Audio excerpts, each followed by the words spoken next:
Hello, I'm Don Stillman, and believe it or not, I've been studying PG&E bills.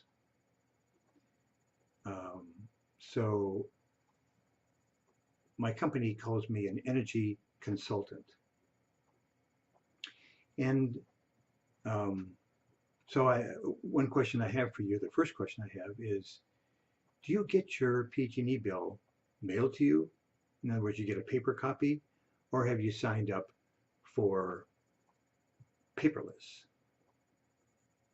Well, most folks kind of know that there's a uh, tier system, TIER, tier system that PG&E has at the moment and has for at least 10 years. Um, Actually, it's more like 18 years. Um, they have these tier system, and essentially it's the more electricity you use, the higher your rate. Now, I say most folks kind of know about that. They may not know the cost for each of those tiers. And I'll just rattle it off for you. The tier one is 21 cents a kilowatt hour. Tier two is 28 cents a kilowatt hour. And tier three, if you use that much, it's 43 cents a kilowatt hour. So people kind of know about that. What I think most people don't know, and that's that PG&E charges a transmission and a distribution. Those two, they charge, those are separate fees that they charge for the electricity that you get. And I say most people don't know about that. Um, and those are specifically, they're itemized in your bill each month. But if you don't get a bill, how can you see it? It's a it's a large percent. It's about half,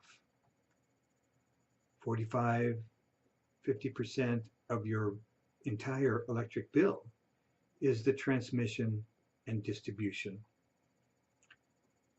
Now, another thing that the folks, the PG&E is going to do in the near future is to, and some people have already started it. In Sacramento, there was over 100,000 people that have already been a test group for the what PG&E calls time of use.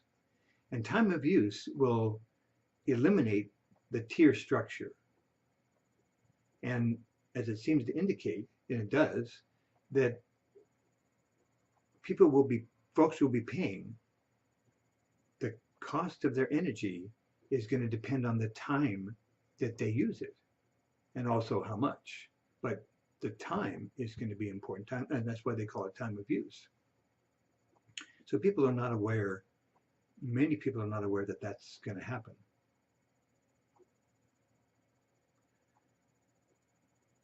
So one thing that's happening in California is that there's not enough electricity produced here to be able to satisfy or to be able to provide all the electricity that people in California need. So PG&E contracts with other states to buy the electricity from other states, and then it's brought in over the transmission wires, and eventually it gets to people's houses, along with the power that's created here in California